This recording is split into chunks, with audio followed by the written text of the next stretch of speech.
সোনাটা দিলেন, বললেন যে আমাদের জমিটা পাঠিয়েছে, তার মেয়ের বিবাহ 1 মাস পর একটা সোনার কলসি বানিয়ে।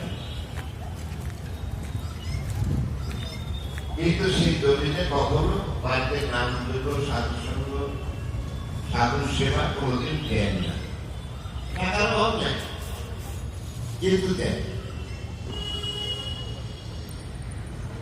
ও জমিদার জানেন এত সোনা দেবো এক লোকে সোনাটি, কিন্তু সেই বেরি মাথা কি করলেন, যখন সোনাটা দিয়ে গেলে তখন চিন্তা করতেন যে ওই জমিতে তো জীবনে কোনোদিন বাড়িতে সাধু সেবা দেয়, হরির নাম করে, ওনার সমস্ত সোনা আমি বিক্রি করে দেব,